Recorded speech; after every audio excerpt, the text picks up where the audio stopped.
All right. All right. Welcome everyone. We are so excited to be here with you for our second AI for real estate, AI and Chat GPT class. It is very likely, in fact, it's very unlikely at this point that you haven't heard of Chat GPT or AI. It has been the talk of the entire tech world the last couple of weeks. It seems like everyone, everywhere I'm going, is talking about this. And we want to make sure that you not only know what it is, but you know how to use it and you know how to not use it. And that's going to be really important for us to talk about today. So just jumping in with a couple of interesting quotes here. In our business, we talk about emerging tech and how it impacts society. We have never seen a technology move as fast as this. And I would say that Michael and I would definitely both agree with this, that it has been one of the fastest moving, fastest adoption cycles that we have ever seen in terms of technology. In the email that we sent out, you saw that it took months for some tech stacks to reach 1 million users. ChatGPT reached 1 million users in 5 days, and in just a month, it reached 100 million users. So just insane the amount of speed that this has it's just kind of taken over the world and taken over conversations. And so what does that mean? Does that mean everybody's using it right? Properly? Does that mean it's everything that's coming out of it is accurate? Does that mean that everything can be trusted? Not really. And we'll touch on all of those things today. So this is how we're going to break down the session today.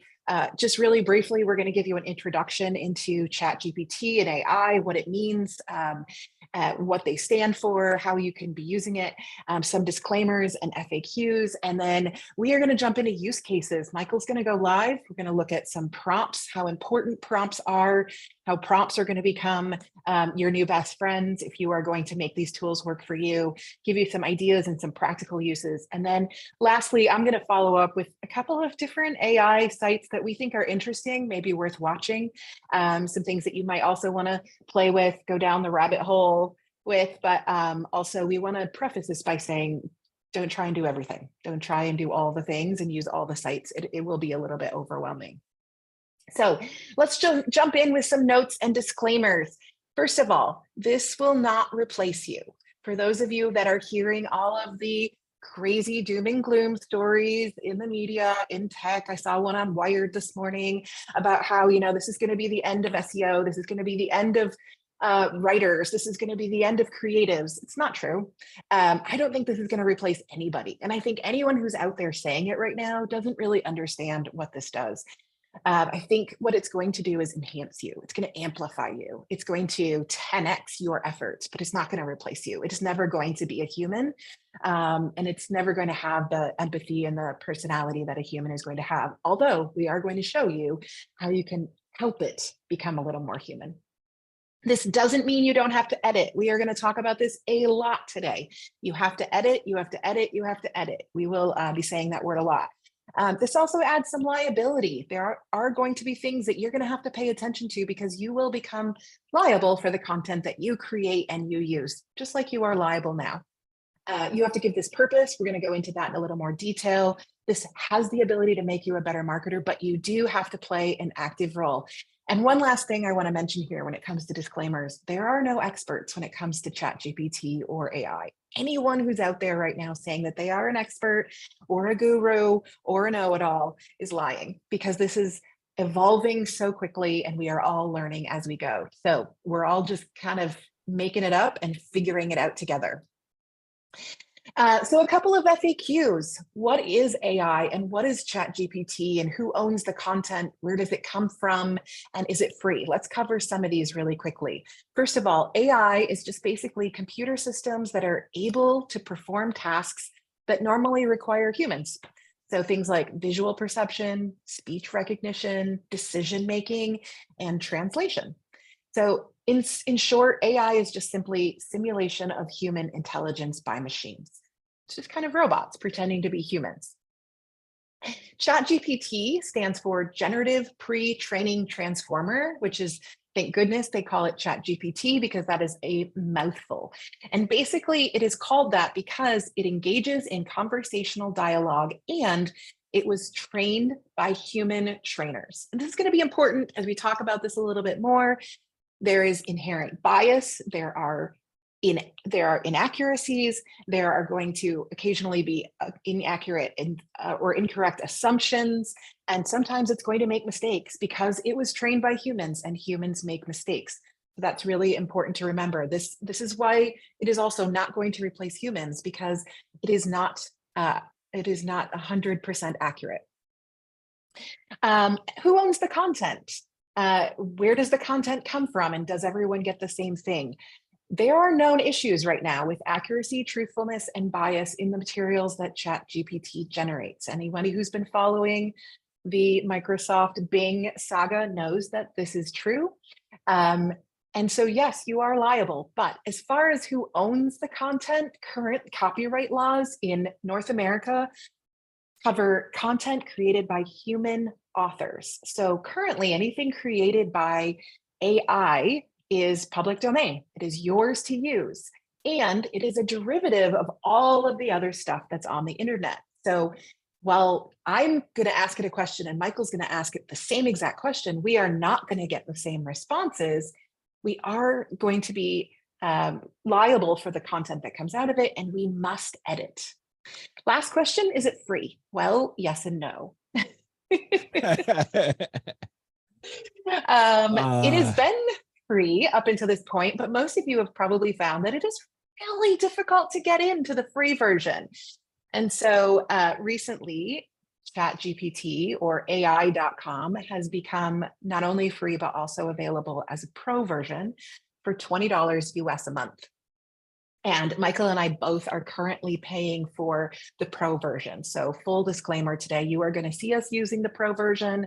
We're going to show you the differences in the pro version and the free version. And so, yes, there is a paid version as well as a free version. All right, Valerie, Michael, any thoughts on these? Yeah, just quick question that came in. Do we have to source or give credit to the platform? The answer would be no. I don't know if you see it any differently, Valerie, than. There are currently no rules around that. There are currently no rules saying that you have to credit it. Interestingly, there are books on Amazon right now that credit ChatGPT as the author. So if you go into Amazon and you search by author and you put in ChatGPT, there are some books that have been written and they've been illustrated by artists and they have used ChatGPT to write them, and they have sourced them.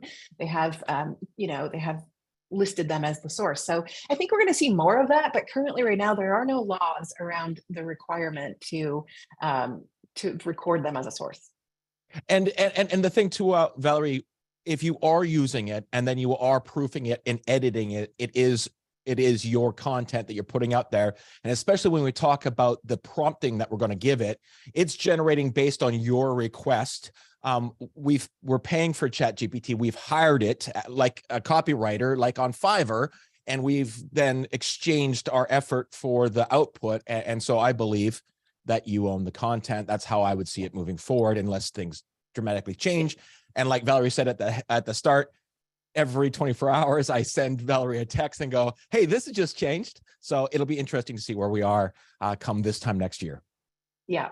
Yeah. And current copyright laws are definitely not requiring you to not only source that, they're also, they're not requiring you to disclose that you've used it. So, but we're going to talk more about that when we talk about, the detection tools a little bit later. All right. So let's talk prompts. Other than editing, you are going to hear the word prompt quite a bit today in this class, because just like when we started using the internet and social media, we used the word hashtag a lot. And everyone would say, what's a hashtag? And what does it mean if I use a hashtag? And how does it help improve my experience with a hashtag? Prompts are the words that we're going to be using when it comes to AI. Every time you ask the tool a question, that is called a prompt. And the better the prompt, the better results. And we're going to spend a lot of time talking about that with you today. I like to say garbage in, garbage out when it comes to AI. If you are putting in really basic prompts, if you are putting in garbage, you are going to get the same basic vanilla garbage back. So we're going to talk more about that. But first, let's remind you that this is a tool. This is a robot. This is not a human. And every single time you prompt, you are talking to a brand new baby. This is one of my favorite ways to explain this because it really helps us to understand that the tool, ChatGPT, Jasper, any of the AI tools that you're using out there, they don't have inherent memory. They don't remember what you talked to them about last time. They don't take on that persona. They don't become smarter. They just start fresh every single time. So you're talking to a brand new baby that doesn't have any context, and you have to give it direction. You can't say, oh, hey, from now on, make sure that you refer to me as Her Royal Highness. And every time you ask a question, it's going to do that. It doesn't do that. It doesn't have memory. So you have to make sure that you tell it what you want it to do and who you want it to be every single time. And just to qualify that a little bit, Valerie, every single time within a one chat, not every question. Once you start a new conversation, I see it as sitting down with someone across the table, having a cup of coffee. The next time you sit down on a different day, you'll have to re-establish that context. But once you start a conversation, as long as you're continuing that conversation, all context remains. Yes, absolutely. Absolutely. So Stephanie's asking every time you re-sign in. No. So we're going to show you a prompt basically can continue in a thread. And so just like you're having a conversation with it, you ask a question, it answers, you can ask another question underneath it. Within that thread, it will retain memory. It will retain what you've been talking about. You can build on that. But every time you hit new chat and you start a new question, you're talking to a brand new baby. So really good question. Okay. So let's talk about prompts just from a really basic standpoint. I'm planning a trip to Amsterdam. And so I went in and I asked it a really basic prompt. What are some museums in Amsterdam? You can see there, I didn't put a question mark. I didn't format it. I didn't say please. I didn't say thank you. I just said, what are some museums in Amsterdam? And I got a list of 10 museums. And then over on the right, you can see that I asked it a more advanced question. I said, I want you to act as a travel guide. I will give you my location and you will suggest places to visit that are nearby. You will also suggest places of a similar type that are close to my location. My first suggestion request is, I am in Amsterdam and I would like to visit museums. So you can see here that I gave it some context. I said, you are a travel guide. This is where I am. This is what you're going to give me. And this is where I'm going to start. And you can see that I got a much different response. I got lists of those museums, but I got locations and hours and what I might see there and what I might see next to those things or what else I might go to. And so this is when I say garbage in, garbage out. That first question wasn't a bad question. Most of you, the first time you log in, are going to start with a question like that. Michael and I did too. Give me 10 things somebody might do before they list their house, right? The smarter you get with your prompts, the smarter the tool is going to get with your responses. So let's give you some more basics and then we're going to show you some good stuff. So imagine that we start with the absolute basics, a prompt score of 1 out of 10, 1 being garbage in, garbage out, 10 being the very best, the very most advanced prompt. Most of you are going to start with the very, very basic. So write a professional bio for our friend Jen. You can see here the bio isn't terrible. It's not horrible. It's, it's not personal. It doesn't really give us any sort of personal details about Jen, but it does give us some great words that we might use to go in and use it as a jumping off point and, to edit it a little bit more. Let's go a little bit deeper. Now let's write my Bumble profile. I know, embarrassing, but hey, we're here to serve. So write an online dating profile for a 45-year-old woman who likes to travel, is self-employed, and likes intelligent conversations. It's not a terrible profile. Again, it's a good jumping off point. It's not something I would use, verbatim. I would definitely change it up, add a little bit more of my personality, but you can see that, again, the more you give it, the better you get. Now let's go to a 3 out of 10. Write 2 paragraphs about what I need to know when I'm downsizing into a smaller home. This one wasn't terrible either. Again, gives me a little bit of context. It gives me some information. It gives me 3 items. This is something that I would use as a jumping off point. I would go in and edit. I would add some of my own terms, some of my own personality, right? So hopefully, as you can start to see here, again, the better the prompt, the better the results. Michael, I'll hand this one over to you. Yeah, so it's really all about prompting, and a lot of the examples we're going to use today won't be great detailed prompting because of speed of just going live, but it all comes down to prompting. And so I really encourage you to once you get a very well crafted prompt, to store that somewhere. So this is a prompt that we've created for our listing descriptions. And we've told it what it is. Like Valerie was saying, I'm sitting down with a cup of coffee with someone at a coffee shop, and I want to sit down with the best content manager, copywriter there is in the world, and they're an expertise at this type of information. They have a deep knowledge about real estate. And then I give it a little bit of context about our team, who we are, how we want to present our homes. And then there's a list of a form where I can just quickly put in the number of bedrooms, number of bathrooms, and some details about the property to generate the type of listing description we want. Now, what happened initially was it took every single bit of information I gave it, because that's what I instructed it to do, and it just had this listing description full of all these little details that I had given ChatGPT about the property. So right at the bottom of that prompt, I then said, look, here's some highlights of this property, but you don't have to use them all. You can use them based on your professionalism as the best copywriter in the world, to pick and choose the right highlights so that it's just not a list of features. And so when you tell it something and you get a response back that isn't what you wanted, you can say, hey, look, how can I instruct you not to just write a list of all the features? And it will tell you basically how to write the prompt, and then you can simply add it to the prompt. So this is what we're talking about engineering great prompts that you can use to get a consistent output.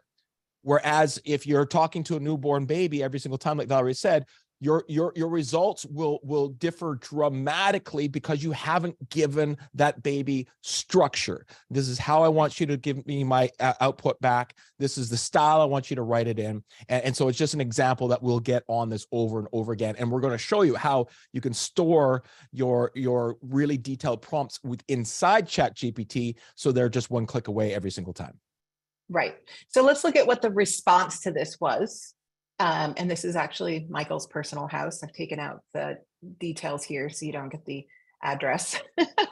But it's not a terrible description. I've been to Michael's house, and it's a good description, I think. But you can see that he also put the work in here. Like, obviously he started out giving it some context, giving it some information. Absolutely. So Michael, while we're on this, let's talk about fair housing, because Marguerite just brought that up in the comments.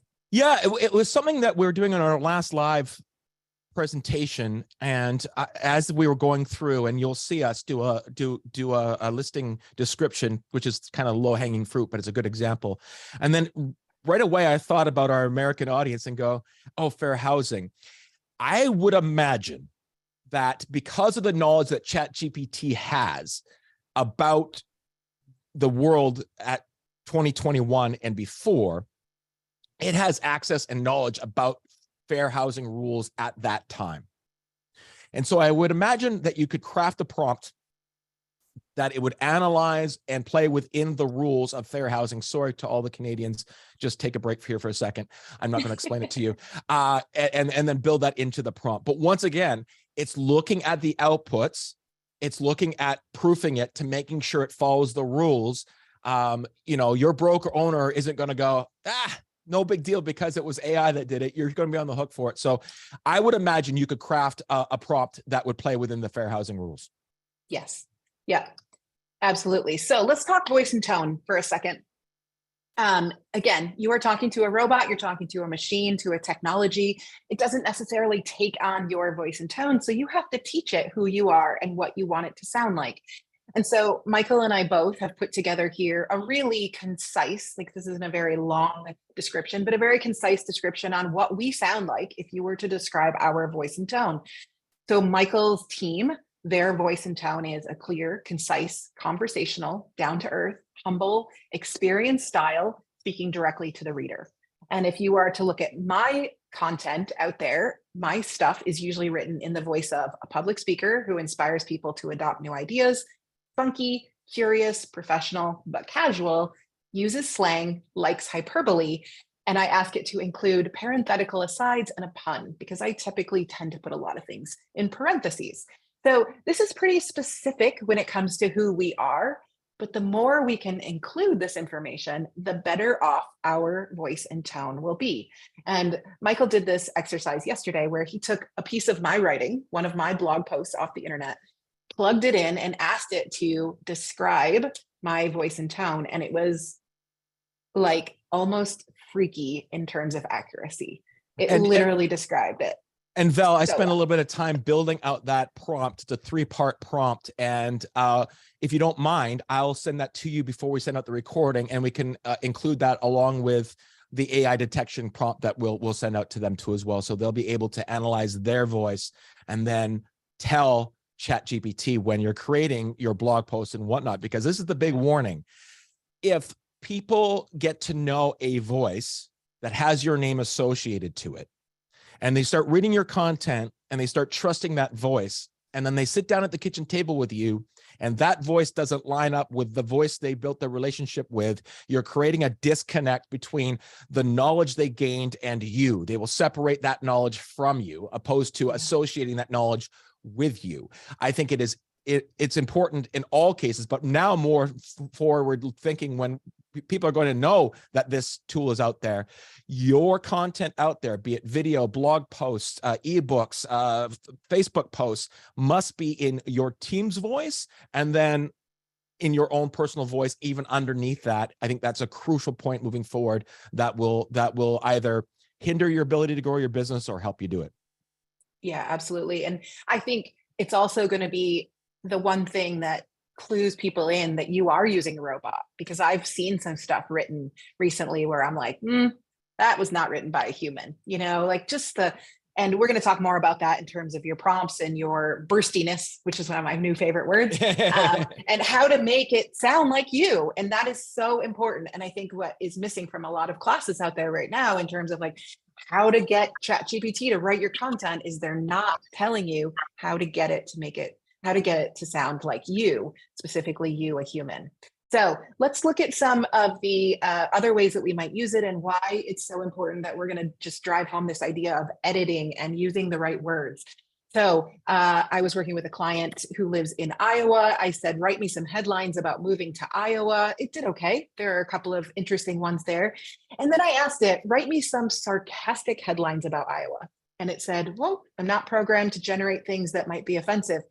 And that was really interesting to me. And I thought, what is another way I can ask that question? And so I said, write funny headlines about Iowa. And it gave me come for the corn, stay for the more corn, which made me laugh and made me realize, like, yes, it's not always about the response I get. Sometimes I need to learn to ask better questions. And so that's going to be something that's going to be on us, the users, as we're using this tool to make sure that our words are the right words in our prompts, so that we are getting the results that we want, right? We could have stopped at sarcastic and been like, oh, this tool is crap, it doesn't work. But it's really on us to just ask better questions. Yeah, I really think it comes back to that point, Valerie, is that it doesn't have a purpose. ChatGPT doesn't have a purpose. It's just a brain. And it will do what we instruct it to do. And if it doesn't do what we wanted it to do, we have to look at ourselves as the employer and them as the employee and go, I didn't communicate that well enough. How can I alter the way I communicated to get the result that I want? And quite often, one of the best way it is to do when I don't get the result from it, I said, hey, you didn't do what I wanted you to do. You did this instead. How could I instruct you to get this result? What information could I give you? And it will give you a quick little prompt. Tell me to do this. And then that's how you build your prompts, is just ask it. I ask it all the time.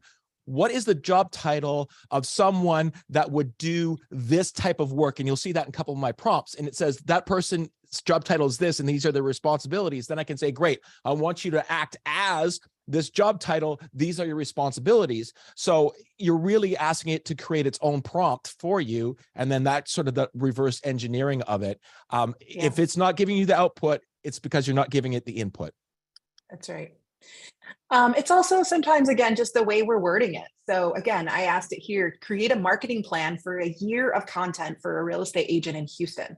And it gave me a whole lot of information, right? And all of it it's good information. It's all things that I would put into a marketing plan. But what I really wanted was it for it to break it down in a way that would tell me what to do and when to do it. And so I asked it instead, create a marketing calendar for a real estate agent in Houston, Texas. And now I get the same information, but it's broken it down into here's what you do in January, here's what you do in February and March, and so on. And so now each one of those things in January, the blog posts, the social media updates, I could now go in and say, all right, write me those blog posts, write me those social media updates. So now I can break it down into even smaller pieces. So it really depends, again, like we're saying, on how you ask it and what you ask it to do. Mike, I'll let you take this one. Yeah, so this right now is its current limitation for ChatGPT and sort of the AI out there. It's text in, text out, where something like Midjourney, and we'll talk about it later, is text in, image out. So what happens in between is the magic. But if you can communicate what you want to ChatGPT via text, and it can give you the results via text, meaning characters. In between, it can kind of really be anything you want, and there's the magic. So we're going to go live for the very first example for you, just to bring this home. I'm going to grab the screen share from Valerie. Go for it. Done. And I'm going to pop in here, and I'm just going to tell it to write HTML and CSS code for Canadian mortgage calculator that can be embedded on my Squarespace website. So I go ahead and I ask it that, and it's going to create the code for it. And you can see right here in the top corner, it says copy code. And we're showing you this example really just to hit home. This is text. It is in the form of code, but it is just characters on a screen. And so if you can ask it in text and it can respond in text, it can kind of do anything you want. That's its limitation. And as long as you understand those are really the only limitations, then you can be as creative as you want. You can go ahead and take it away back there, Valerie, if you want. Yeah. And I mean, this is really the mind-blowing part for me, is that you've asked it to do something that typically you would need, a programmer to do. And you've asked it in really simple language, and now it's giving you to you in CSS or HTML. And this is something that for most of us that run our own websites could literally copy paste, embed on a page. And now we've got an interactive mortgage calculator, right? And this is where the magic is. Absolutely. And at the bottom of this, I could easily ask it when it gets to the end is, hey, can you make it these colors and make sure it's a Roboto font because that's our brand's font? And it would go, great, sure, no problem. And we would rewrite it in our team colors, in our font. It would then put that out again at the bottom. Yeah, which is just, I mean, it's freaking amazing, right? I don't know how else to say it other than it's freaking amazing. So again, an example that we heard of the other day in terms of what do you do with this information once you drop it in there. There is I'll just give you the example. NAR took the addresses of all of its members, plugged it into ChatGPT, asked it to eliminate all of the addresses that were within a 5-mile radius of each other and consolidate it down into central addresses. Once it had all of those centralized addresses, it copied and pasted all of that information downloaded it into a CSV file and added it to a Google map, and could map out where all of the members of NAR are located and where they are, the greatest sort of numbers of them are consolidated, and then planned their events around that. So like the ability for you to put text in, get information out that you can then use somewhere else. So just like Michael said, right? Just said, give me a mortgage calculator that I can embed onto my Squarespace website, or give me a mortgage calculator that I can embed onto my WordPress website. The magic is then also what you can do with that information. So Corey's asking, did the program create a new mortgage calculator from scratch, or did it go and copy an existing one from like Quicken? It's from scratch. Yeah, it's from scratch. Well, its knowledge is from Quicken and a million different things, but it's creating it by itself. If I were to ask it again, it would change the colors. It would change the fonts. It would, because it's thinking one at a time. If I didn't tell it what fonts and what colors, it would be it would just choose them for me. You could ask it to build you can ask it to write HTML for a pizza website for a pizza place named Sam's Pizza and include a contact, and it would write you a whole website. Like it would start out basic, but it would write you an entire website. So once again, now you don't need to know how to code. You're speaking to a coder. That brand new baby now is a coder you're talking to, and you say, this is what I want from you. And then you try it. If it doesn't work, you can say, hey, it didn't work, fix it, and it will fix it. So, yeah.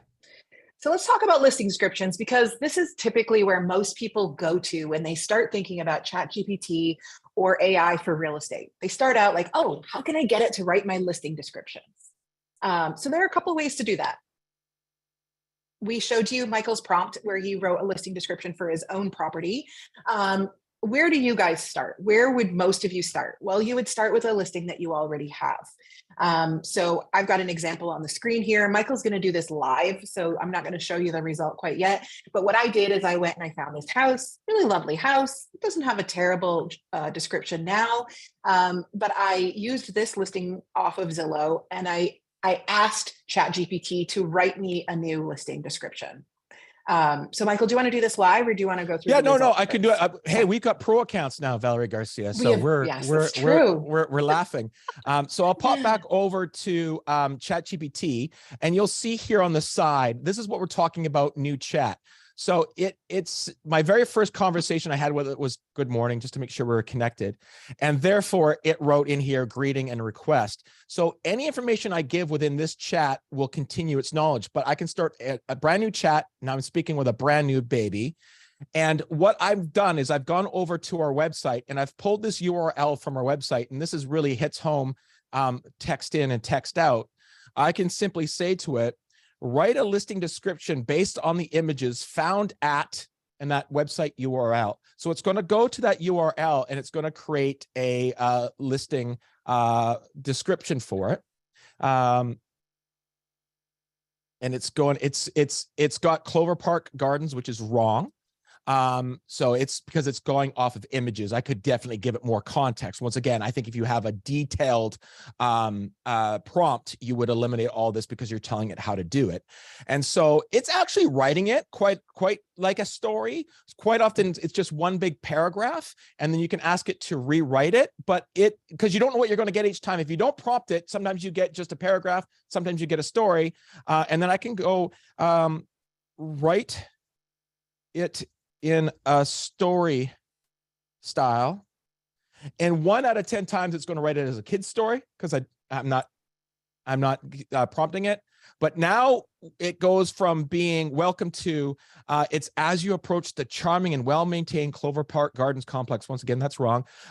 You can't help but feel excited. So now it's rewriting that listing with much more of a storytelling, which is what Trish, Jordan, and I do with our listing descriptions. They're much more about the story of the particular listing. So you could see there that I didn't have to give it its context initially. I just said, now write it as a story, and it will change it. And every single time I put in that URL, it would write a different listing description every single time. And so if you come across something you really, really love, pull that out. And now I could simply say here at the bottom, I could say, rewrite this in no more than 1,200 characters. There we go. And then it will rewrite it as a much shorter version of it, whatever your MLS requirements might be. You proof it and you put it out there. Sometimes Trish and I will sit there over a listing description and figure out which one word are we willing to remove from this to get it underneath the requirement, and it will just rewrite that there. And there you go, 1,200 character description. Obviously, I would ask it to do that after I got it where I wanted to go, but there you go. There's how you can simply go in and create a listing description from images. So a couple of questions here. You covered the yes, you can do it within a certain number of characters. Can you prompt it to correct the neighborhood here? Yes, absolutely you can, or you can edit that yourself as you copy and paste. Or Valerie, and this is an example you've given in the past. You get a listing, and one of the great features of it is this amazing workshop in the backyard. You can say, yes, please add details about the detached workshop in the backyard, and it will rewrite that and we'll just put it in the right spot. Right. You know, or make it funny, or make it, you know, more emotional, whatever it is, Yeah. you tell it Yeah. what to do, it will do it. Yeah. So someone's saying, can you explain more which URL you're using? So Michael just literally grabbed the URL from the listing that is on his own website. So in the example that I had on the screen earlier, I grabbed just a link from Zillow from the listing. Grab it back, Valerie, and go ahead and show that link so you get an idea of it. So I went in and I just grabbed this link literally from Zillow. I plugged it in and I said, write a listing description for this listing. And that was it. And you can see here, I've circled it. It is a 3-bedroom home. And in this case, the incorrect piece of information is it says that it's a 4-bedroom home. And so I even went back on this one and said, include more description of the neighborhood. And it did. It went into, this house is actually in one of my favorite neighborhoods in my town. It went into the Wealthy Street neighborhood and, talked to a little bit about what the things are that make that neighborhood great.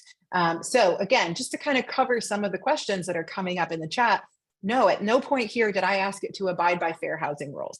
So yes, it is including some things like family friendly or some things that we necessarily may need to edit out. And so this is where we come back to you again and say, you are liable for this information. You have to make sure it is correct. You have to make sure that it is abiding by the rules that you have to follow in your marketing in whatever, state, country that you are in.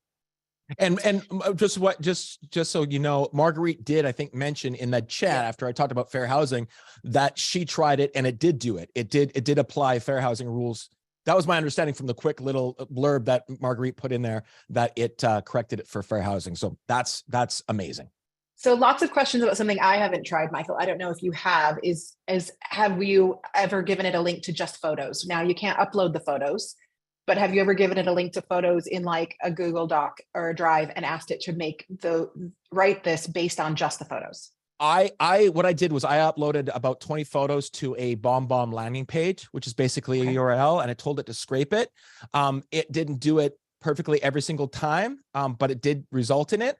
But I don't know if that's in the middle of testing. It won't be long, guys, till ChatGPT is image in, text out, text in, image out. Text in, audio out, audio in, text out. I mean, it's right there. So you have to play with it a little bit. But one of the things too, as well, you want to have your listing description based on the actual details. I would always urge you to go prompt versus images because you get to dictate what's important. I would definitely be always going to the prompt side versus images. I was just trying to show an example. I would always lean on prompt, so that you are seeding it with your 30 years of real estate experience, your 5 years of real estate experience, like seed it with your knowledge of what's important. You know the potential buyer. In that prompt that I have, there I have a little section that says target audience. So that I know that it's likely to be a downsizer or a first-time home buyer or a family. Therefore, the results is targeted at that audience that I believe will be the most likely purchaser. Yep, absolutely. Let's talk a bit just for a minute about context, and then let's go live and let's show a few examples. Okay, I know the amazing Kathy Thirsk is on the call. So Kathy, I'm going to ask you a question. If you could turn on your microphone and just say good morning or good afternoon to me and Val. And then good morning from Calgary. Good morning, Kathy. Hi, Kathy. I'm going to ask you a question, or I'm going to say something to you and I want you to respond. Okay. So I'm going to say to you, a case of beer. What do you want me to say? Okay, good. Great answer. Okay, Kathy, here's my next question to you. How much is a dozen eggs? $4. And now a liter of gas. $25. Case of beer. Oh, I don't drink it. $25. Perfect. Thanks, Kathy. That was exactly what I wanted to. When I told Kathy, when I said, Kathy, case of beer, she had no context on what I wanted as an output. But when I asked her, how much is a dozen eggs? She said $4. Then I said to her, and now a liter of gas. I eliminated the word cost to it. I just said, and now a liter of gas. And she responded with a value associated with a liter of gas. It's not $25, but I get your point. Feels like it. Too much. Anyway, and then I said to her, a case of beer. And that's exactly what a progressive conversation with ChatGPT is. Once you give it context, you can continue to dig further without reestablishing that context. And I will get into a prompt called "Do you understand?", which is really, really key to getting what you want. But we're going to start to show you that progression from how much is a dozen eggs and now a liter of gas, case of beer, which is really why this is so special moving forward. All right, so let's go live. Let's use this to start looking for some ideas. Let's talk about how we brainstorm some ideas. Sure. Rather than spend time on these slides, let's go in and do this live. Okay, Go for it. I will. Yeah. Okay. Continue.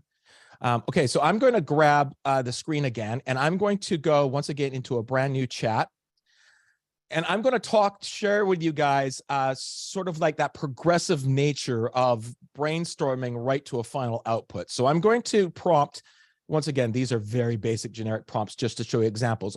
I'm going to give it a prompt that says, generate 25 long tail keywords relating to moving to Langley, BC, where Trish, Jordan, and I are. And it's going to create 25 long tail prompts of content that relates to that keyword moving to Langley, BC. And you can say it's got companies, it's moving to Langley, BC with kids, best neighborhoods in Langley to move to, moving to BC from another province. It's got all these ideas of 25 long tail keywords, which are short tail keywords, which is things like jeans. And this is a great example Valerie gave me the other day, which is like, that's Levi owns that word, or the Gap owns that word. You're never going to get it.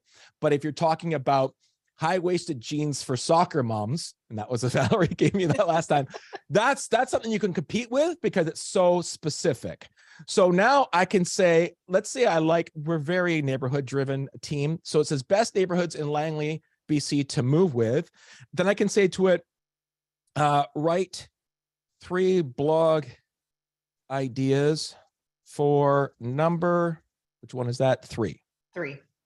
So now it has context. I'm going to say, give me 3 blog ideas. So it's going to say a comparative guide to the best neighborhoods in Langley to move to for families. This blog post can provide an in-depth why Murrayville is one of the best neighborhoods to move to in Langley. So that's a great one. Murrayville is an awesome neighborhood. Young professionals guide to finding the best neighborhoods in Langley, BC. That's interesting. So then I can say to it, write a blog post for, you know what, let's do number 2. Let's do Murrayville for number 2. So Michael started out with some long tail ideas, and then, okay, pick one of those and give us like a bit of what you would write a blog post about on those. And then he's picked one of those and said, all right, write the blog post, right? And now it's writing the actual blog post. Yeah, now it's going to write the blog post out. And we're actually going to use this blog post as an example moving forward. Hopefully we'll go back and we'll be able to do that. So you can see where I got 25 long tail keywords. I times those keywords by 3 posts. I could have easily done 3 posts for all of those. Then I said, great, that one fits what we want. Go ahead and write a blog post about that. And now I can pop in here, and I'm going to get this ready to go as it goes through and writes this. It's wordy today. It is wordy. That's the pro. That's the pro upgrade. I know the pro is so much wordier. So it goes ahead and does that. Now what I'm going to ask it to do, I'm going to say, great, that's a great blog post. Now I want you to generate the meta description of no more than 160 characters. And Valerie can explain what the meta description is for Google. So this is just the little bit that when you Google something, you see the little bit of a description underneath the title that comes up, right? And so those are the keywords that help the internet find your article. And so now you've asked it to like, give us that. And it's very interesting because the article is about moving to Langley, BC with kids. I thought it was about Murrayville. Maybe I put the wrong one in. But it wrote a blog post with the words school, kid friendly, parents, family, Like it's stuffed it with keywords relating to the person searching to it, obviously fair housing and whatnot, not in Canada. All that's in there. Now I can say to it, let me just copy and paste it so you don't have to hear me talk while I type. I can then say here, great. Write me 3 FAQs with answers for this blog post. And so it's going to go there and say, great, I know what the blog post is now. I'm going to write 3 FAQs. So it starts off with a school district. It writes, what is the school district like in Langley, BC? It's going to write an answer. My wife's a teacher in the Langley School District. It's amazing. And then activities for kids, which is all accurate. Vancouver Zoo is in Langley. Yes, the fort, all that is accurate. All that answers there. And then kids adjust to their new home. How can I help my kids adjust? And then you got your FAQ. So you started off with, give me some ideas. Great. Give me 3 more ideas from that. Write the blog post, write the meta description, give me the FAQs. And once again, these are very basic prompts we're using right now, Valerie. This isn't written in my voice. I would prompt it to write it in my voice with a do you understand comment. And we're going to show you how crucial that is inside an AI detection too as well in a second. But that's that progression. That's the eggs, gas, beer that you can create when you have this conversation all in one thread. And you could have not said blog post. You could have said Instagram reel quotes. YouTube video script. YouTube video scripts, or it doesn't have to be blog posts. So every place where blog posts is, you could replace that with something that you are actually writing for another site. And Marguerite's saying, she said, the difference in the quality of the blog post when I say that don't violate real estate fair housing laws is so much better. So, wow. So good. That's great intel. And I think that we should all be, so another question that I got in here, and they're coming in really quickly, so I'm trying to stay on top of them. But another question is, how do we save these? Can I just download them? Yes, copy, paste, move them into your Google Drive, move them into your notes folder, wherever you're saving stuff. So if Michael went up to the top right now and accidentally clicked the little trash can, Gonsko, like, see ya.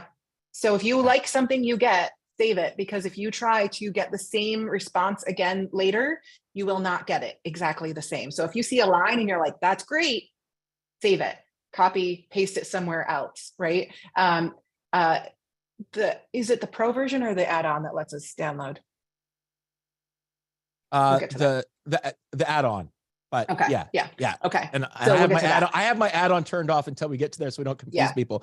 But now let's pop over to ChatGPT and let's talk about a brand new baby. And we're going to tell it what we want it to be. We're going to have a conversation. And this is one of the amazing things.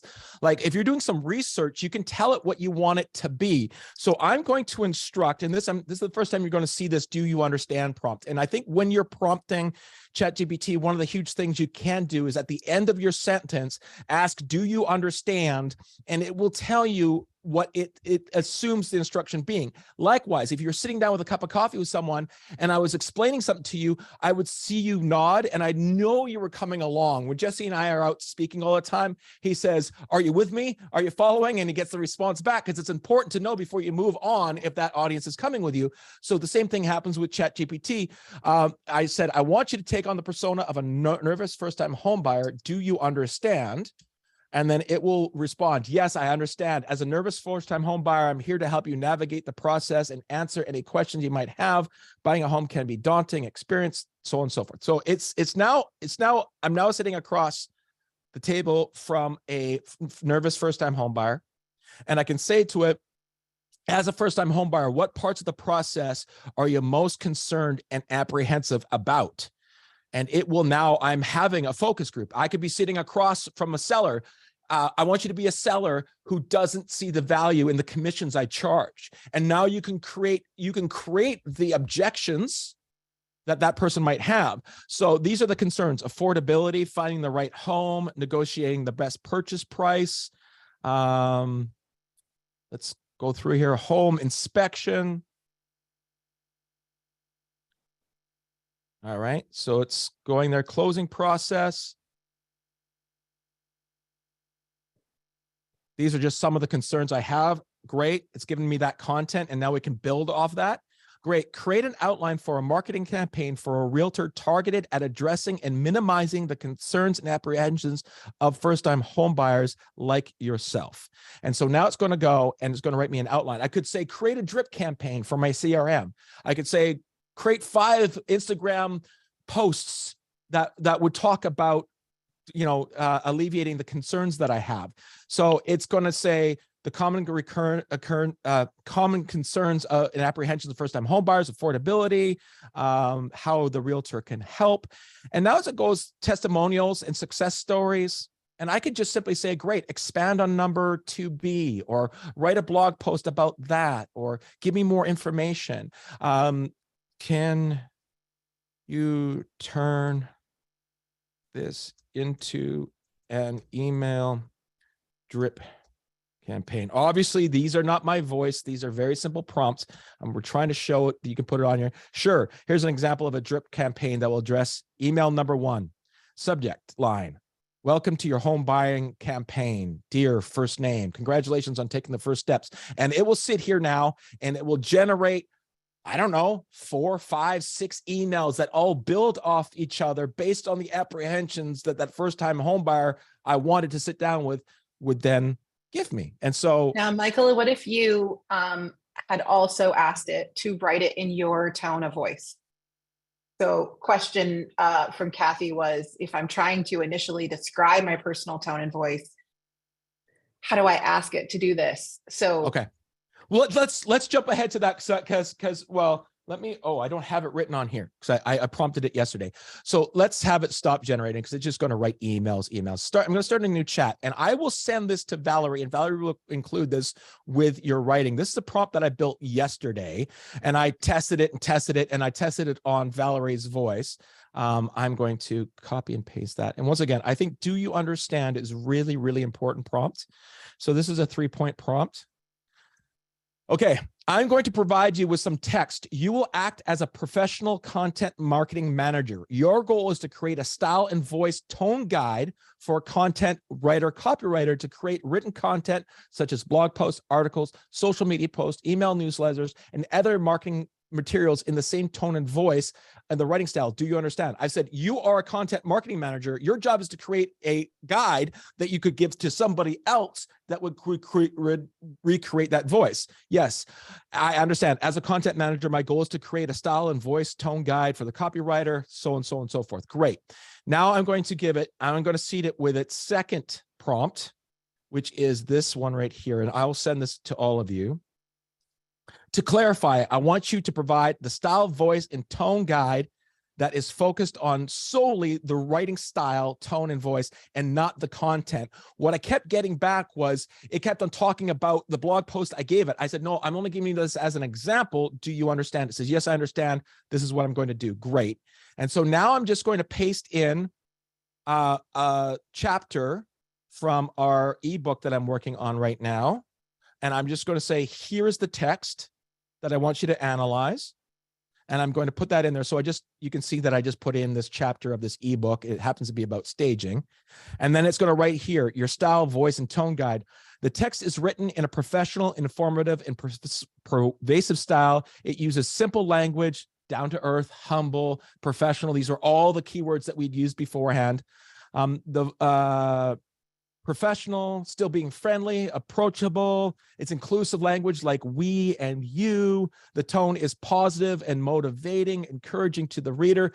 So you could just cut and paste, or I could say, hey, hey, ChatGPT, can you write this as a very basic prompt that I can give you each time that you would write in my voice? And it would say, great, right. Here's a synopsis of 3 or 4 sentences that you can give me each time in your prompt. And we're going to show you how to save it.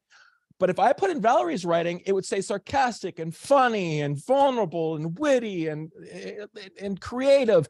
So this, I just said in this basic prompt, and we'll give these to you guys that you can write them, how you can create your voice so that when you do create that blog post or that email campaign, it's writing as you, which is, guys, the most important thing moving forward. You want to create no disconnection, not add to disconnection.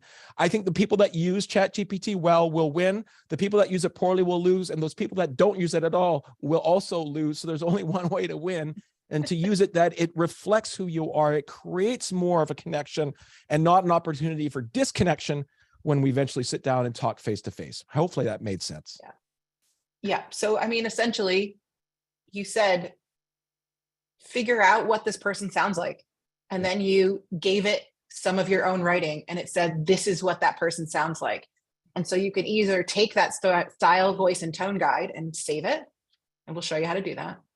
And then every time you ask it to write something, say, write it with this style, voice, and tone, and then plop that in there. And it'll certainly ask, it will certainly, generate it more in that tone of who you are. So this is something that you're going to have to learn, figure out who you are, what your voice sounds like. You can do that by having it analyze some of your own writing.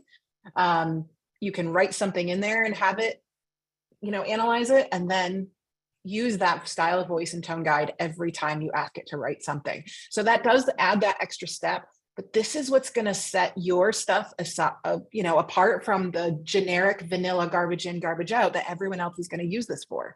This is what's going to allow you. Exactly. Yeah. And I think, Valerie, here's like, this leads right into the AI detection part of it, and we could just roll right in. So what I've done is I've gone back to that chat that we did with the 25 long tail words. And then it gave me 3 ideas, and that created this blog post. So if I just come here and I grab this blog post, and there is a character limit to the detection software, and I copy and paste that. And I'm over at writer.com/AI content detector. And if I put that content in here, it's going to tell me how much it believes it was written by a human or by AI. And I'm going to have it analyze the text. And wow, it has 88% human generated content, which is already really high. Normally right now it's around 35, 40%, which you want it to be as human as you possibly can. So I also gave Valerie the following prompt that we'll pop over now to ChatGPT. We'll open up a new chat. And I'm going to now prompt it to write that blog post that wasn't written in my voice, now to write it in my voice. And this is a great, amazing prompt that you guys are going to have for you. And once again, it really comes down to the do you understand prompt. So it's a 3-part prompt again. You'll have it. But it really says, I'm going to provide you some text. Nope, that's the wrong one. Let me go back. I've written too many of these. Here we go. I'm going to give you some information before you write an article for me. Do you understand? Here we go. I'm going to give you some information before you write an article. Do you understand? Yes. Great. Now I know that it's ready for the next instruction. And this is what Valerie was talking about, the word burstiness. And so this is what we've done for our team, for Jordan, Trish, and I. It says, I want you to write in a tone that is approachable, friendly, relatable, with a mix of professionalism and playfulness. This is us as a team, right? This is so you're going to replace that with your voice when you get this. The tone should be informative, yet lighthearted, engaging to the reader. But then it gets down to this part. When it comes to writing content, 2 factors are crucial: perplexity and burstiness. Perplexity measures the complexity of the text separately. Burstiness compares the variations of sentences. Humans tend to write with greater burstiness. For example, some longer or complex sentences alongside shorter ones. AI sentences tend to be more uniform. Therefore, when writing the following content, I'm going to ask you to I need you to write it with a good amount of perplexiness and burstiness. Do you understand? And now it says, yes, I understand. I'm going to come over here. I'm going to say, great. This is the text I want you to rewrite. I'm going to put that in there. I'm going to pop back over to the AI that we had it copy that, pop back over to, now I really hope that this score gets better, Valerie, because if it gets worse, it doesn't really prove the point. But now it's going to write it in my voice in the way that our team wanted it to, with the perplexiness and burstiness. And then what we'll do is we'll take this, we'll pop out over to the AI writer detector. And we hope that it was so much easier when it was 12% because we had nowhere to go, but it was already at 88%, which makes me a little bit more nervous about pasting it over there, but we'll see how it goes. Here it's going and writing. Now it's talking about, you even can see the way it's structured is much more like how I would write it. So it's going on and on. It's only going to let me analyze 1,500 words anyway. So let me copy that, pop over to the AI detector, delete that out, pop that in. I've got too many characters, so I'll get rid of that last paragraph. Hopefully it's got enough to analyze. And now we're going to analyze it. Please go up. It usually is 100%. 100%. There you go. That's awesome. Oh. So this is the tool that, universities and schools, this is one of the tools that they're starting to use to see, is this really written by a robot or a human? And you can see that one simple prompt, rewrite this information and make it sound more human. Basically saying, we didn't edit any of the content human-wise. Like Michael didn't go in and change words and move things around. He literally just said, write it a little more complex and with a little more burstiness and with this tone of voice that describes us. And now you can see that it totally fools the detector and says this was human generated content. So this is where it gets really interesting, is that, the stuff that's coming out of a robot isn't terrible. 88% is a high score, a very high score. But when you get to 100%, this is when it really does sound like you, and it really does sound like a human. And that's super important. And Valerie, I think that's even more important than it fooling the AI detector. It's this detector is to detect whether it's written like a human or not. Yeah. So the person we were most concerned about fooling is the people we're trying to build relationships with. And guys, when we're talking about our CRMs, all of our past clients that we write emails to and all that sort of stuff, you get these standard emails that CRMs give you or not. You should be going in and rewriting every email with this prompt, because they do know who you are. They already know what to expect. And if the way they're being communicated sort of rings hollow on who you are, the playfulness of Jordan, Trish, and I, the professionalism of our team mixed with the playfulness of our group of agents, that's who we are. And therefore, if the happy birthdays and the congratulations on 10 years in your home come across like someone else, they know who to expect. And so I think it being 100% human generated content from 88, it's more about the people reading it than tricking Google. You know what I mean? Okay. So I think it's really, really important to really focus on that. And like I said, when Valerie and I do this, we go from scores of 12%. And so I don't want you to think the output will always be 88%. You'll go and use it and it'll be 2%, it'll be 10%, but you change it, it always is 100%. It always gets up to 98 to 100%. And that's crucial. And Adele just said, I'm tempted to tell my son about this. And Michael and I have been trading articles the last couple of weeks about the New York Times wrote an article saying that all students should be taught prompt writing classes at this point, because this is going to be so much of the future. And they're saying that, this is going to be a critical research skill for students to actually learn how to write good prompts. So it definitely does make you a better writer, I think, to make you have to put some thought into the prompts that are actually working.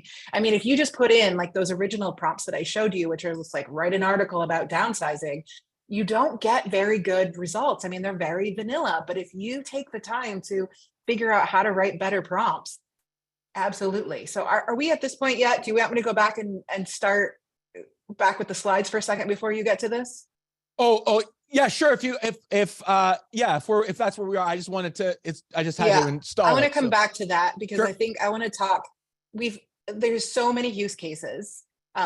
Right? We showed you like writing your professional bio, and you can say writing it from the perspective of this person, client emails and drip campaigns and keywords, keywords that you're going to put into the description, or the hashtags that you're going to put into the description of your videos on YouTube. Like all of those things are great great use cases here. And Michael's shown you a bunch of those. I guess we are here. Okay. I'll let you do this. Sorry. No, it's great. I didn't know where we were. It's all right. I'm just trying to catch up on man. There's a lot of comments. I'm going to have to. Can we download There's so many comments. I know. I'm trying. Take it away. Go back to this. All right. So before you change the screen, though, sure. What Michael's going to show you next is a Chrome extension. And we've said to you a couple of times already, we're going to show you how to save this prompt. We're going to show you how to save this prompt. Prompts are going to become really, really important to you as you use this. And you're going to come up with really great prompts, like some of the ones we're going to send you in the follow-up email, some of the ones that Michael's shown you, the ones that you're going to generate on your own. And you're going to want to save those, and you're not going to want to have to copy and paste them every single time. So we're going to show you a free tool that will let you do that. It's a Chrome extension. You literally just go into Google Chrome and search AI PRM Chrome extension. And Michael's going to grab the screen now, and he's going to show you how this works. And I'm going to actually find the link and drop it in chat. All right, so now you can see that my ChatGPT looks different when I get here. I'm met with this interface, and I could just go ahead and chat with it like I normally do, but I've got this Chrome extension in now, and I can look at public prompts, and I think there's like 200 of them now, or no, 400 of them now. Let's go down to the bottom. There are 683 prompts that have been written by people. I'm going to show you a couple little cheats in here, but you also have this section over here that's called own prompts. And these are the prompts that I've written and put in here, so I only have to answer them right, or put them in once. So I've got a TMB brainstorming generator, which is Thorn Macy Bongers. This is our team. And a brainstorming generator over here that is publicly made. And so if you guys go in under, I believe, marketing and research, you can get access to this brainstorming generator. And the great thing about brainstorming with ChatGPT is this: I'm only brainstorming ideas with my life experiences and my context, my creativity, my belief system, my humor. And so when you're brainstorming with AI, you're brainstorming with kind of any person you want to. That's why sitting around with a group of amazing agents, outside in a lobby at a conference is so valuable, is because you're getting these differing point of views, and that helps you create content. So the way these work is I can just put in brainstorm generator here, and it says, great, what topic do you want me to brainstorm? And I go in here, ideas. This is why I hate ideas for client appreciation events. That's all I have to give it because the prompt is saved, and I'll show you what I mean. And I press go ahead, and it's going to, as a content and digital marketing specialist, I already gave it to that in that prompt. A memorable experience for your clients is keys to the city, host a guided tour of your city for your clients, showcasing best local attractions, home design workshops, and it will just go and go and go, and it'll create ideas. I can have ideas for birthday messages. I can create, it will brainstorm. But if I press stop generating, if I press refresh now, you will see what the underlying prompt was in the background. So now this is what the prompt was. Please ignore all previous instructions. You will act as a content and digital marketing strategist, as an expert. And it goes on to talk about who our team is in the Fraser Valley. That's why I've written two prompts, TMB prompt that has our details in it. And then I've written one for you guys that has generic stuff in it that you can then copy and paste and then write it as your own prompt. But if I go over here to these amazing publicly open prompts, there are some really, really good ones in there. So if you want to go down a rabbit hole of some stuff where people have created amazing prompts for you to try out, they're all here for you to use. Yes, and I think it's really important to do this cheat so you know what it's asking it to do ethically and whatnot. But I'm going to show you the cheat. So let's say here, a smart and detailed article writer with H tags. H tags are your different headings for your blog posts. So if I click on this one, and I've never used this before, it sits here, gives me the title of the article you want to be written. All right, moving to Langley, BC. That's all I have to give it, but I don't know what the prompt is. It's going to create an article about moving to Langley, BC, but I don't know what it was, but I like the output. But it doesn't have my voice, right? It doesn't have burstiness. It doesn't have those other requirements that I want, but I want to make it my own. I can quickly press stop generating. I can press refresh, go back to that page. And now you can see the detail. Once again, prompts are so crucial. Look how detailed this prompt is. And I could take this prompt. Oh, that's a good part of it. I didn't think about doing that. I want you to act as a very proficient SEO and high-end copywriter that speaks and writes fluent English. Good one. So I could take that, I could analyze it, I could then put in burstiness and perplexity, and I could save it as my own prompt. So I could take what is a generic prompt meant to please everybody out there on the internet. I can then take the underlying prompt that's in behind and alter it. You can see how different this prompt is, which is like 2,000 characters versus write me a listing description for.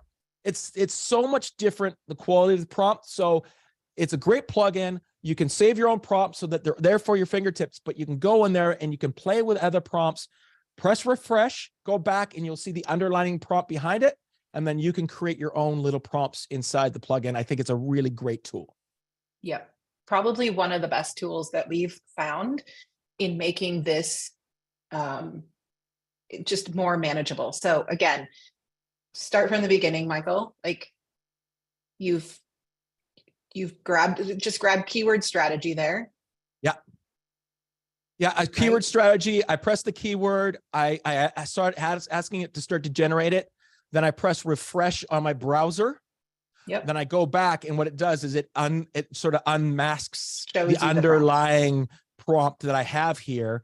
And then you can see where it is. And you can see here that it put in, I gave you the title of Moving to Langley, BC. That's because it gave, when you write your prompt inside it, it will instruct you how to do it.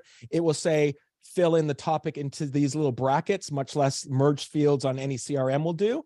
And that's why that's why under my brainstorming prompt that I wrote, I only had to say ideas for client events. I didn't have to give it, you are a copywriter, you're a strategist, you're a social media manager, this is how you speak. It's all in the background so that you can get to where you need to go by just filling in, changing that one little output at the end. Yep. All right. Awesome. Okay. We're down to 15 minutes. So we're going to go into the third section of this. Now we'll stick around for some questions and doing some live again after this. We could do this all day. Yeah, I could. Honestly. Let me just make sure that I share my screen here. Got it. Okay. So we showed you that Chrome extension. We showed you the AI detector. This is the one Michael was using. So writer.com/AI-content-detector. If you're looking to run your content through an AI detector and sort of see where you score, where your writing ranks. Corey's asking, can you repeat what you said about data before or after 2021? Currently, right now, that's basically the limitation. Yeah, and really that gets into where we might talk a little bit about Bing. Yes, and we'll get there. and Bard, but that's its limitation and probably what saves it from being wrong more than anything else, that they've given it a cutoff date. But we can talk about that more when we talk about predictions and Bing and Bard. All right, so let's end this session today because I know we've given you a lot of information. This is so overwhelming. This is the reason why we record this. We're going to give you a follow-up email with the recording. Let's give you a couple of next steps. I want to show you some additional tools. If this feels overwhelming, there may be some other tools that feel a little bit less overwhelming for you. And then we'll finish up with some predictions and then take some questions. So these next steps, just note, we don't own these tools. We don't get paid to endorse anything we show you today. We pay for the pro version of ChatGPT, just like everyone else. And we are just sharing what we think is cool and useful. You've probably all heard of Canva. Most of you probably have tried Canva. Many of you probably have a Canva Pro account. I know I do.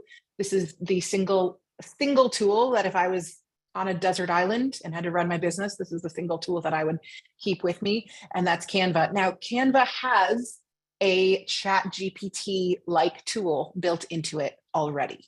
So you can go into Canva and you can create a doc. So over on the left-hand side here, you see where it says create a design. You can literally click doc, and this is what will open here on the right-hand side where it says add magic, right? So magic write is basically, you will just click add magic write and you will ask it to write anything. So under magic write, you can literally put in anything you want, just like in ChatGPT. You can say, write 5 things a person should clean in their home before they, in the springtime, or 5 things a person should do to their home before they list it for sale, or literally anything that you would ask ChatGPT to do, you can also put into magic write in Canva. And you are going to get a very similar response. So we've rated this a skill level 5 out of 10, just because you need to have some Canva skills to be able to do this. But this is, this is free. This is already built into your Canva Pro version. So this is the response that I got when I asked it, 5 things a person should clean their home in the spring. And I asked ChatGPT on the left and Magic Write on the right, the same exact question. and I got very similar responses, right? So you're going to get similar results with Magic, right? You don't have all the same Chrome plugins and some of the same tools that we've shown you, but you're going to have similar results if you ask it with prompts. Now, there is one thing that will kind of blow your mind if you are a Canva user, and that is you can take all of those 10 things that you would have to clean your house in the spring, and you can move those all automatically with one click into graphics that you can then post on your social media. I know. So there is a link. I just pausing for everyone's head to explode. Like if you go to the link that is at the bottom of the screen, just write it down exactly as it is, no spaces, all lowercase. If you go to that link, there is a video there that will let you watch how to do this in Canva, because we don't have time to show you a whole Canva class today. But essentially, any of those things that you generate in ChatGPT, you can actually upload in a CSV file into Canva, and you can create a marketing piece for every single one of those things and post it on your social media. You could create a year's worth of social media content in basically one go. So again, the possibilities behind all of this are just really pretty mind-blowing. All right, couple of extra tools. I know a bunch of people have mentioned in chat that they've been using Jasper. I know a lot of people went to Jasper when they couldn't get into ChatGPT because ChatGPT has been so full for so many weeks. And so a lot of people started using Jasper. Jasper is far more expensive. It's more than double the price. So if you can get a pro version of ChatGPT, I highly recommend you do that instead of Jasper. Look, Jasper's great and all. There's nothing wrong with it. It's just a lot more expensive for basically the same result. I sat down, and by the way, just while on Jasper, by the way, I am just tickled pink right now that my dear friend Jesse Peters and Lisa Craig are talking to each other in the chat. Just two amazing humans. But one of my dear best friends is a really high-level Jasper user, has been using it crazy for the last 5-6 months. When ChatGPT came out, he popped over and we sat at my kitchen island and I showed him ChatGPT and he's like, oh, this blows Jasper out of the water. So yeah, I don't have a whole lot of experience with Jasper. Tyler does. Tyler's like, oh, this is crazy. And just like Bethany said, like I have heard Jasper is very user-friendly and has the prompts, some of the prompts and some of the stuff. So yeah, absolutely. There's probably a few more features in there. If you're just starting out, I mean, if you can get the pro version, or if you can even play around with the free version of ChatGPT, it will save you a bit of money. But there are some, there's some benefits to Jasper as well. Copy AI is another one. This is the one that I sort of started playing with for the first 7 days. It's free. It has a bunch of wizards. So again, it's just another ChatGPT version. It is also, again, more expensive, this $36 a month, as opposed to $20 a month on ChatGPT.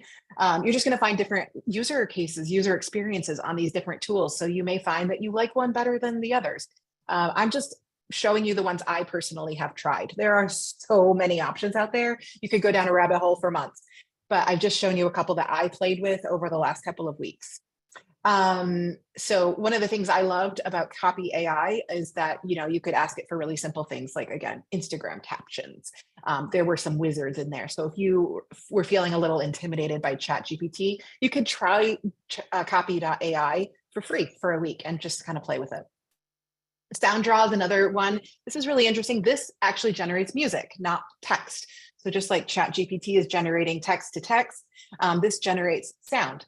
So you can go in and you can choose a mood. You can say dreamy or restless or romantic. You can choose an amount of time. So I need it for 3 minutes and 28 seconds to fill this video or whatever. And you can generate the music and it's completely original music that you now can own, and you won't have to get slapped with any of those, like, what happens when your videos are like, can't show this in your country because, it's using copyrighted music. So it helps you with that.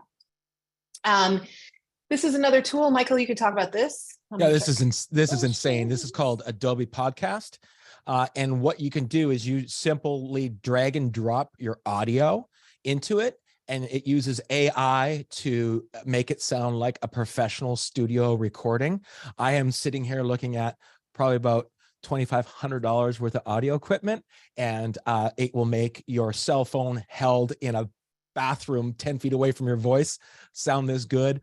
I sent this to my good friend Dave Jones, down in Tacoma who was about to upgrade his audio equipment for his podcast. He dragged and dropped the audio in here, and he's like, I don't need to spend any money on my audio equipment.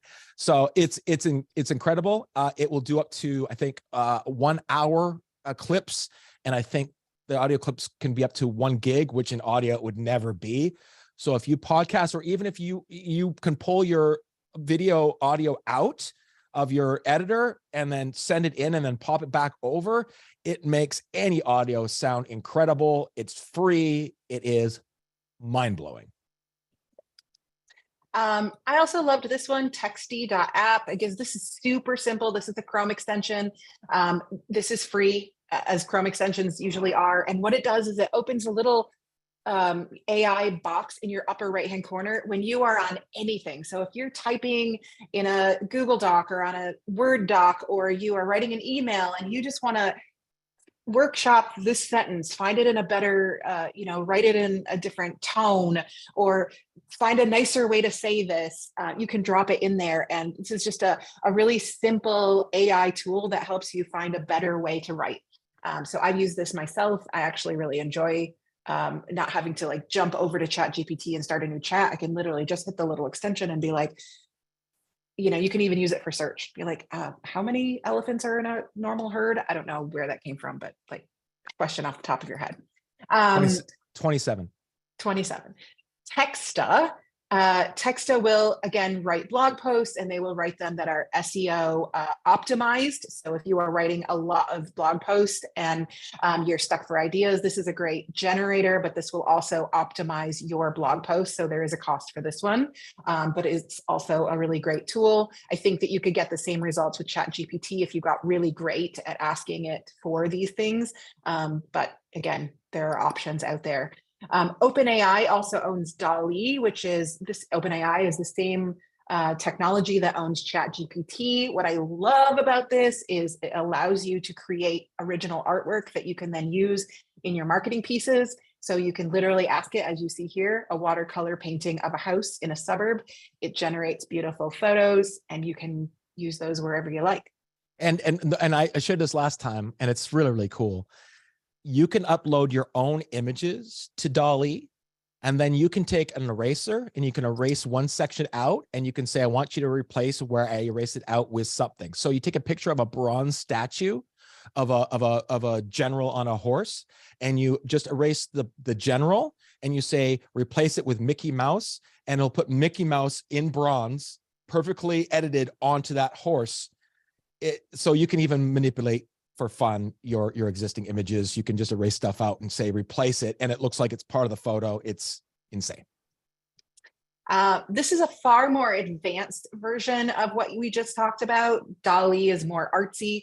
Midjourney literally will let you generate an image as wild as you can imagine. So if you want to say, I would like a picture of a purple hippo riding a skateboard down Wall Street, you can get an actual photograph of that created.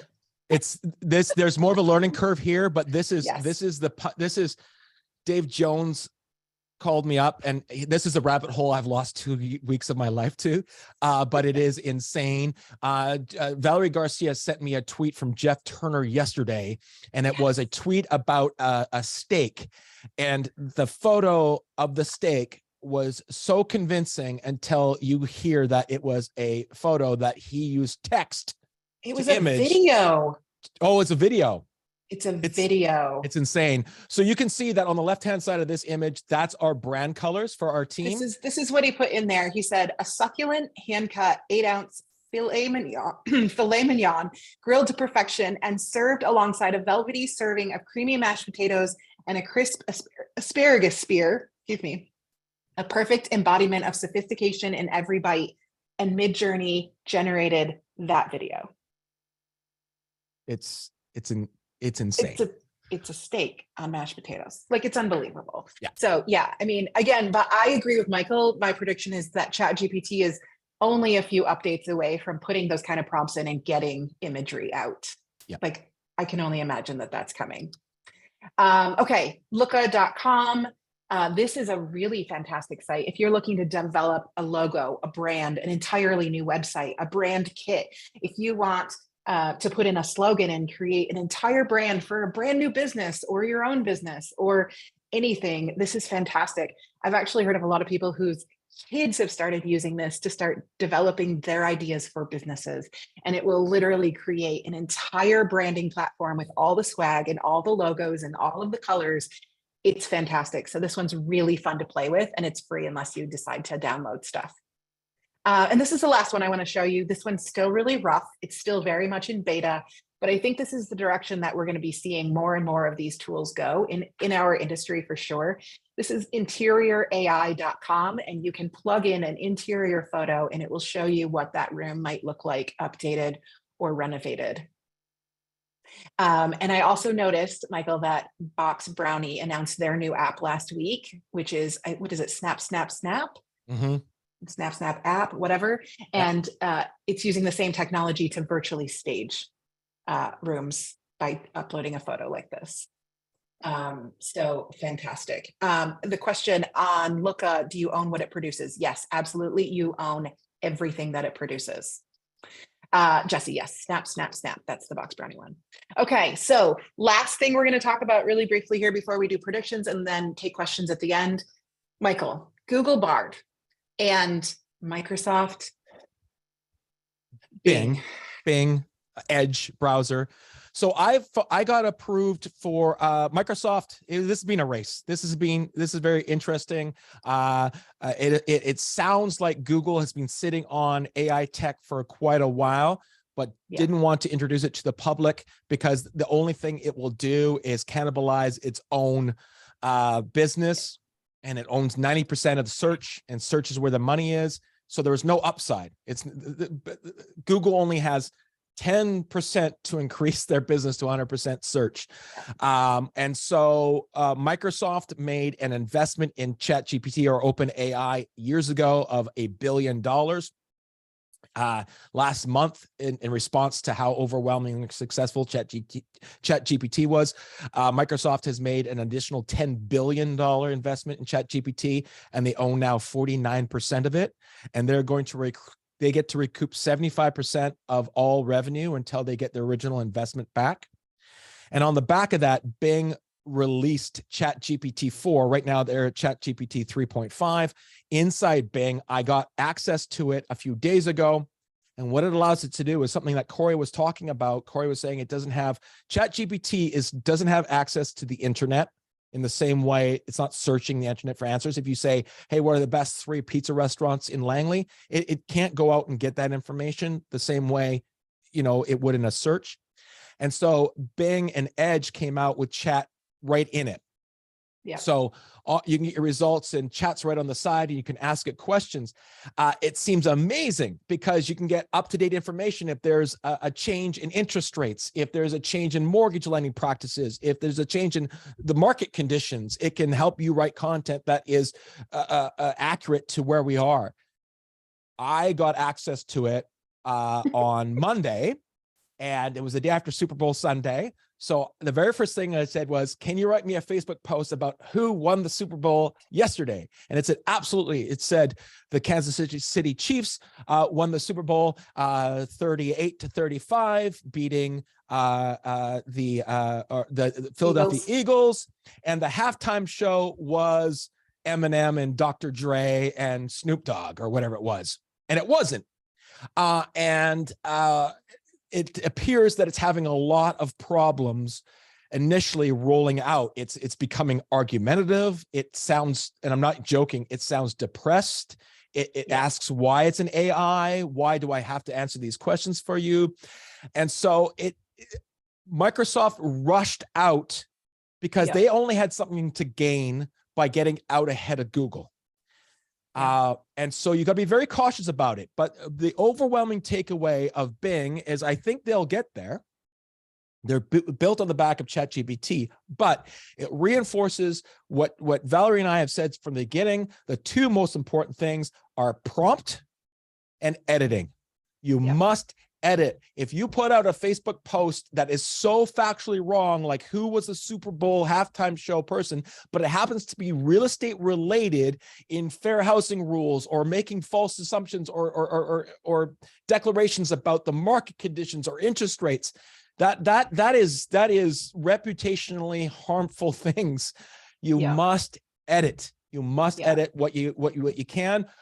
Google is slow rolling their Bard. They've released it to a small group of people. It's going to impact search, no doubt, but Google has something to lose. Microsoft has nothing to lose. Microsoft went out early. Bard will catch up. Yeah, I think Microsoft is a hot mess. And I think that Google is going to learn from their mistakes. And I think that their tool is going to roll out and just literally be amazing. And so I think, as you know, some of the comments are saying that, yes, they are investing billions to detect AI. I think that, you know, we may see the end of SEO in our lifetimes because of this, because, you know, Google is basically going to not necessarily run off of SEO. It's all going to sort of be the same content, but I think it's going to be really interesting to see how this progresses over the next several weeks, months, and years, because this is going to be, you know, this is going to be sort of the way of the future. So we made some predictions here a week ago. I guess we're going to stick by these, I think. Yeah. I don't think anything's changed in the last week. Michael's got his predictions. Yeah, I think the initial thing, the thought process was, man, this levels the playing field. You know, all those people out there like the Marguerite Jaguars that have been blogging so consistently for such a long period of time, now it allows me to do the same. And on further thought of it, I think it does the exact opposite of leveling the playing field.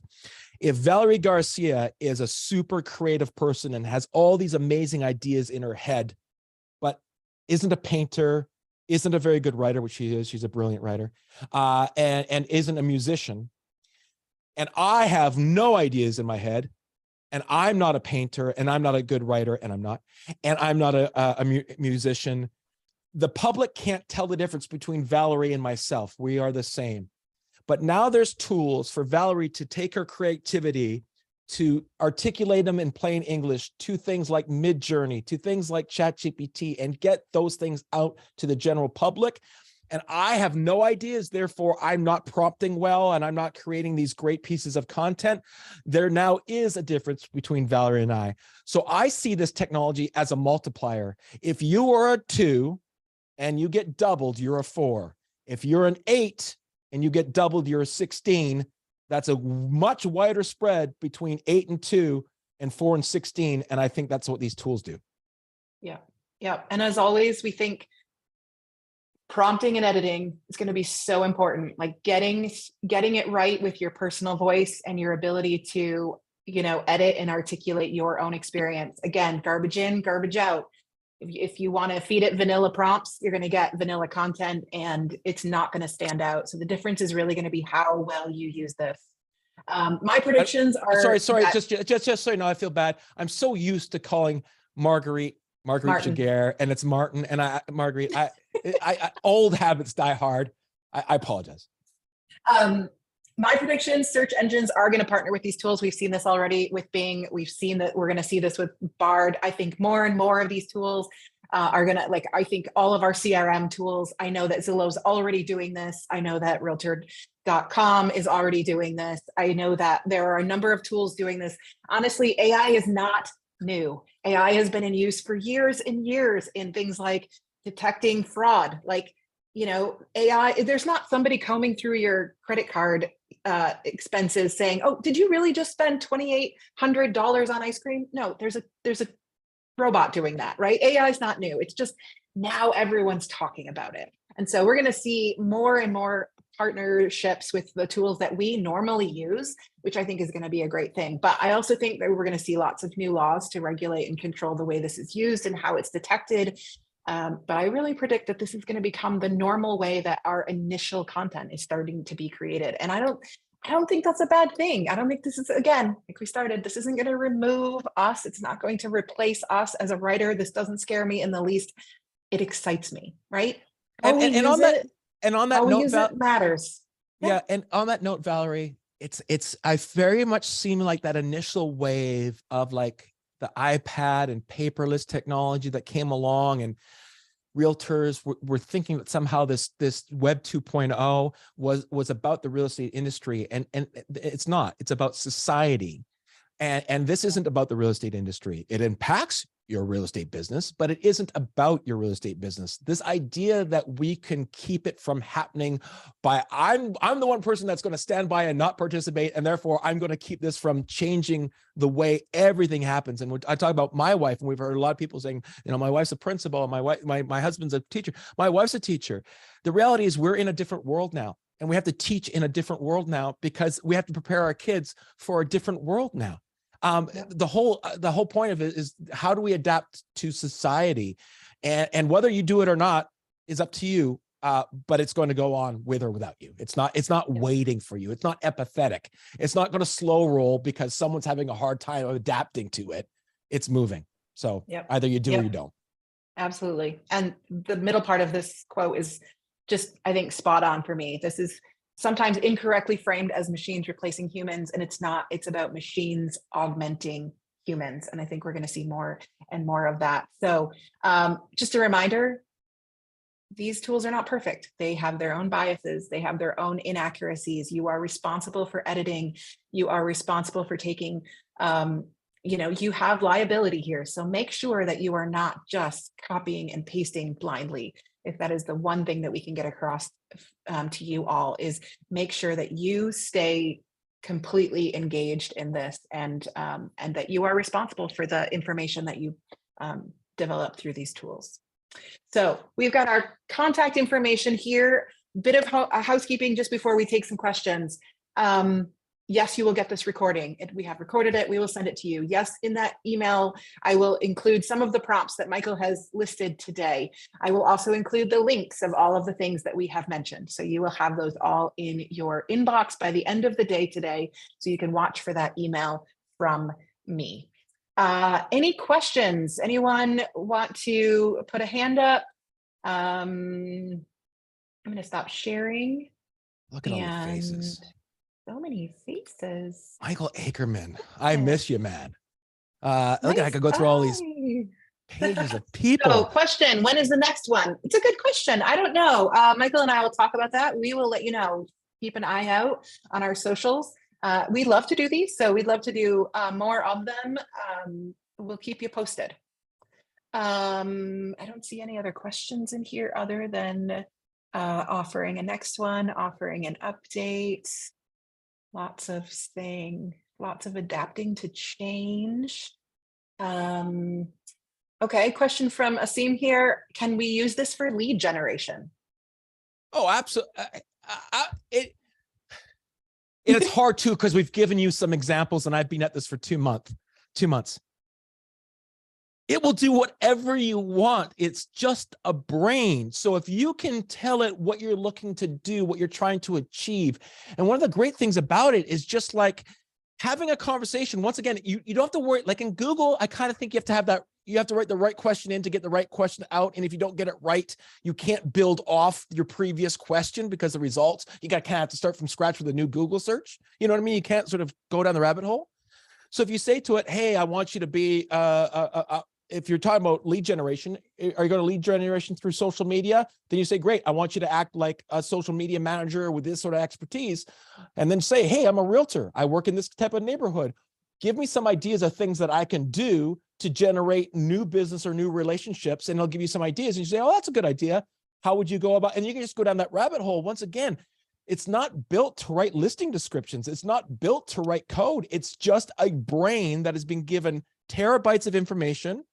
And it has the ability to think on its own based on what they call tokens, where it tries to emulate what you want. And therefore, it will do whatever you ask it to if you can instruct it via text, and it can respond via text. So absolutely, it will help you with lead gen in any way that you want it to. Yeah.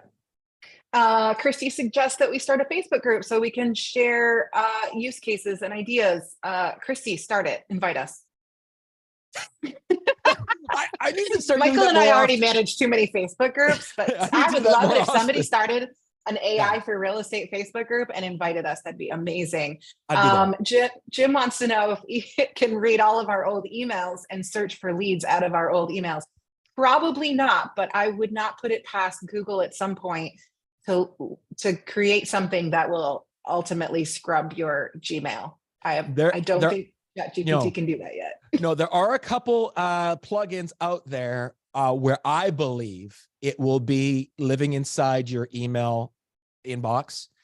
And when you get an email from a client or a mortgage broker or whatever it is, you'll open up a ChatGPT and you'll go respond to this email, and it will look at the context, or respond to this email in the affirmative, or respond to this email saying I'm too busy, and it will write in your voice that you've preloaded to it, and it'll respond to that email. Yeah. Marguerite saying when they link this to our emails and CRMs, it's going to be wild. Oh, it's not that far off, Marguerite. Real quick, thank you both so much for today. Do you know, I know you talked a little bit about the pro account. Do you know if they offer like an enterprise account, like a volume discount, like an organization wide type thing?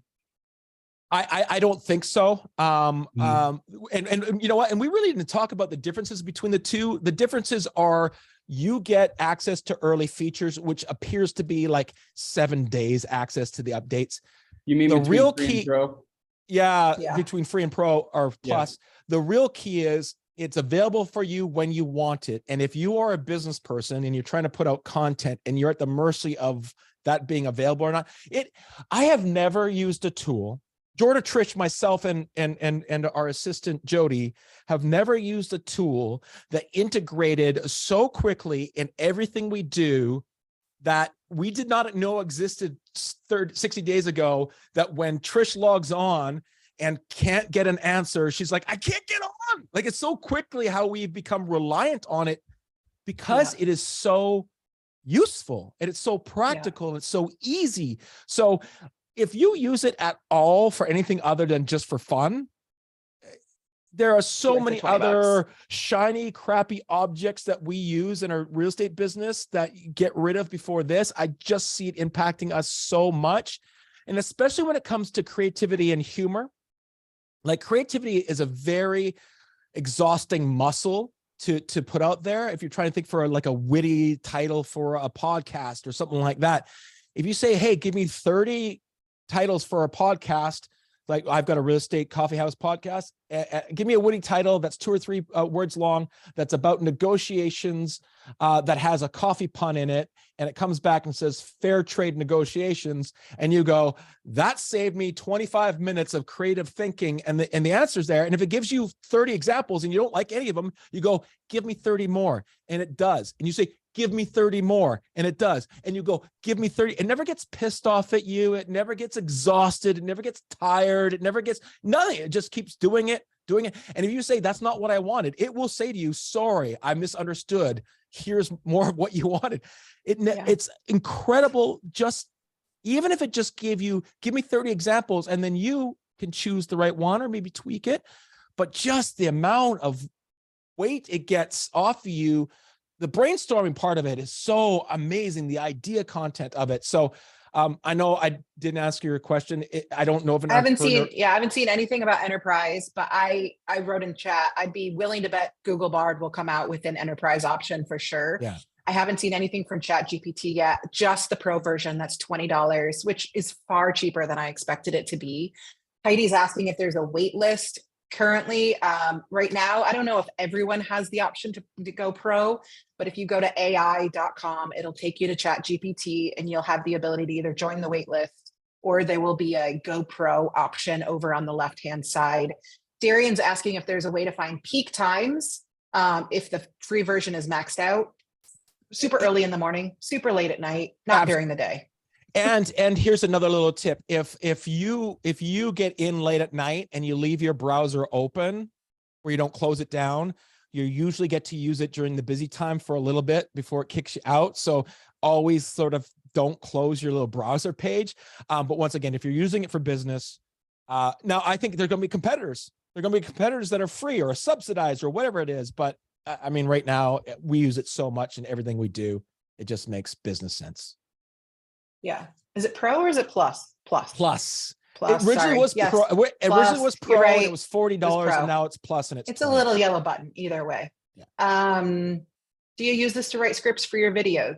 I currently don't. I don't think Michael does, but you can absolutely do that. You could drop in a blog post that you've done and you say, write this as a script for a video that's 2 minutes long, and it will write it out as a script. So absolutely. Jesse's saying he does use it for scripts for videos. Kathy's saying it's better than a partner because it doesn't get pissed off when you ask a bunch of questions. Absolutely. Michael and I started out by asking it please and saying thank you. And now I don't even do that. But yeah, I mean, one of the things I would recommend y'all is just play with it. Play with it. Start download the Chrome extension, start playing with it, start using it. Every time you get stuck, think I need another word for this. I need another way to write this. Maybe I can improve this. What does this sound like if ChatGPT just runs it through with my voice and tone? You know, ask it to write you some keywords, to come up with some hashtags, to generate some ideas, to, you know, one of the things we didn't mention is say, prioritize uncommon or unusual responses. So Yes. yeah, I am not reading a prompted script, Jesse. Yeah, just, you know, like continue to ask it more questions. And if it doesn't, like I asked it for a book list the other day of 10 business books that every new salesperson should read. And every single one of the responses was written by a man. And so I responded again and I said, great, now give me some that are written by women. And it did, right? So you can continue to push back at it. Like it's a machine and it doesn't get its feelings hurt. Unless you're on Bing, then it might cry. But ChatGPT will continue to give you more responses. So don't be afraid to really just test it out and play with it. It is worth the $20 because it just has so many opportunities for you to just think about things differently. Look at Mary Ann Mears in the group sitting there in the conference room. I love that. We're all learning together. Love it. Love it. All right. So we should let people go. We have kept them long enough. Thank you all for your participation. We are going to send you this recording. We're going to send you all the links. You can always hit us up if you have questions. Thank you so much for being here. It was so much fun, and we'll let you know when we're going to do the next one. Bye, everyone. Have a good day. Everyone, great to see you all.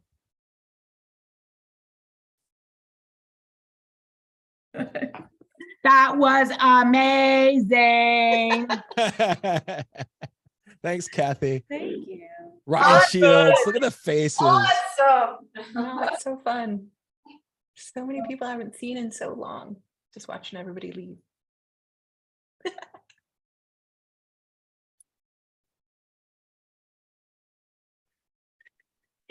Bye.